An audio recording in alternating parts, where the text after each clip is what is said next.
牛頭角地底發生爆炸，從片段入面睇到沙井冒出火舌，消防員到場開喉射水撲救。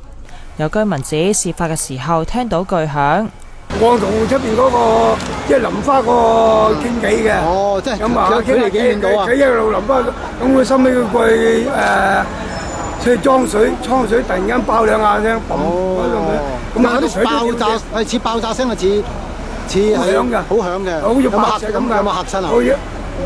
我都俾佢嚇咗我跳啊！事發喺星期六下晝4點幾，牛頭角道花園大廈對開，消防處共出動6架消防車、2條喉同2隊煙霧隊，用咗1個多小時將火救熄。消防正調查起火原因，初步排除係煤氣爆炸。近孔雀樓對出嘅一個屬於電信商嘅沙井呢，咁就有明火嘅。咁另外喺對面馬路屬於同一個電信商嘅沙井呢，就有煙霧出嘅。經過煤氣公司嘅工程人員嘅確認呢，咁入邊係冇煤氣嘅管道行過嘅。受事故影響，牛頭角道來回方向介乎雅麗道同安善道一度全線封閉，其後陸續重開。而孔雀樓面向牛頭角道4樓以下嘅單位，大約50個住戶一度需要疏散。ONTV 東網電視新聞台報道。